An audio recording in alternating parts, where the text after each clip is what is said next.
Why, hello there YouTube and welcome back to Zombie Weekend. So we're on day 2 now, and today's review is of course The Return of the Living Dead.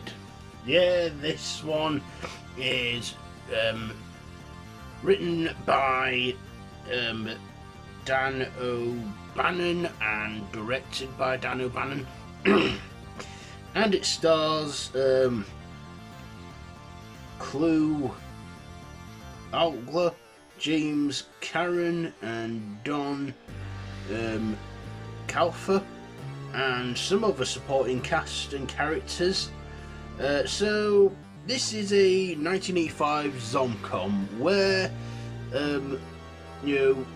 on the eve of July 4th in 1984, some people at a medical warehouse is showing this new guy around the place, and then they show him these bodies that are contained in some containers but unleash the gas, accidentally awakening the dead in there. And of course, when they try and get rid of the evidence, the cremation causes the smoke to go into the clouds and then into the rain, waking the dead, and all the dead can crave his brains. And a group of young folk who are looking for a good time party in a graveyard, and this coroner guy and the guys who run the medical warehouse have to band together to face the living dead who want to eat their brains. And of course, we get that classic quote,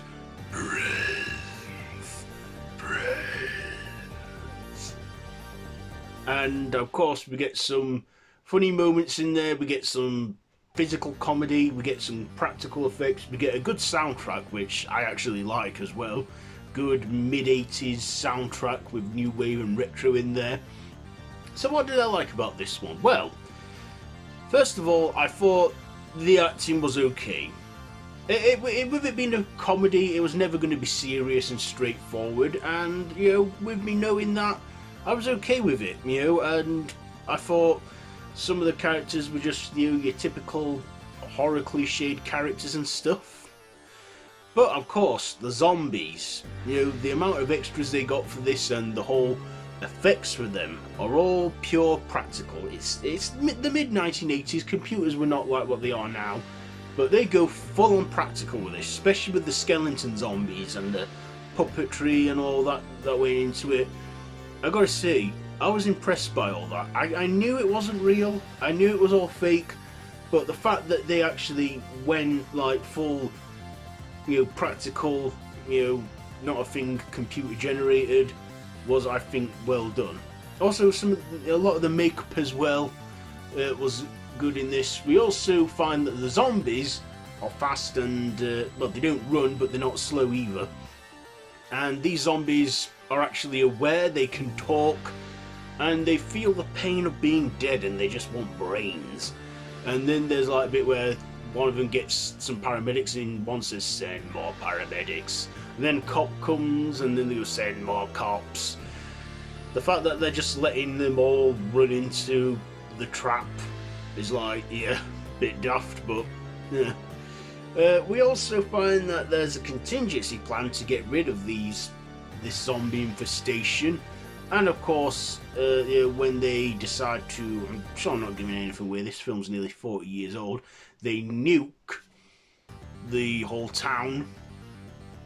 But of course they think, oh, don't worry, the rain will clear all this away, little of them knowing that the burning chemicals are smoking up into the clouds and unleashing the dead, obviously setting a zombie apocalypse up and the whole franchise, which, sort of honours George A. Romero's original Night of the Living Dead, which they do quote in the film. They do quote that, so I like that they mention the film of Night of the Living Dead, saying in that universe the film is based on true events of these zombie gases, and then the zombies coming back. Also, the zombies don't instantly die from a strike to the brain. They can stay alive, and basically the only way to give them the true death is to cremate them.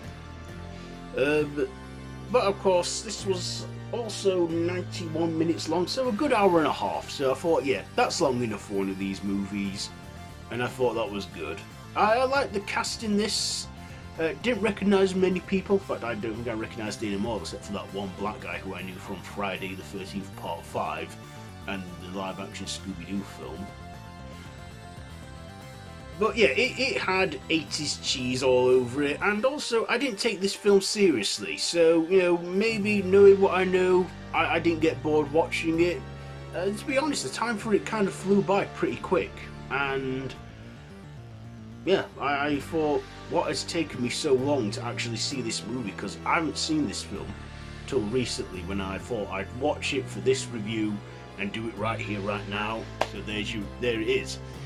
But yeah, it's just a laid back, you know, switch your brain off, chill out.